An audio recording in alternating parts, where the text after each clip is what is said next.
আমরা হরে কৃষ্ণ, আমরা কাটোয়া মন্দিরে চলে এসেছি, ইস্কন মন্দিরে। ইস্কন মন্দিরে আমরা এখন প্রসাদ পাচ্ছি, দেখুন, দেখতে পাচ্ছেন সবাই, এই সব ভক্তরা আমরা সবাই মিলে হচ্ছে প্রসাদ পাচ্ছি। আমরা এখন শাক দিয়ে হচ্ছে প্রসাদ পাচ্ছি, আরও অনেক কিছু আইটেম আছে, আপনাদের সব কিছু শেয়ার করবো। এখন ডাল হচ্ছে পরিবেশন করলে, আর দিয়েছে বেগুনি, এখানে 5 মিশালি সবজি দিয়েছে, গাজর দিয়েছে, বিন, আলু, বেগুন দিয়ে সব কিছু তৈরি করেছে।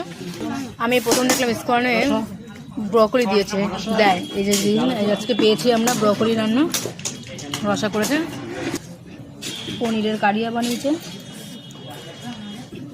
সেটা আমাদেরকে হচ্ছে দিয়েছে সবাই। চাটনি দিয়েছে, আমড়ার চাটনি, পাঁপড় দিয়েছে, সব শেষে পরমান্ন দিয়েছে। এবার আর কিছু দেওয়ার নেই, শেষ নয়, একদম মিষ্টি দিয়েছে, মিষ্টি দিয়েছে, দই দিয়েছে, মিষ্টি দই, এটা নরেন গুড়ের মিষ্টি আছে।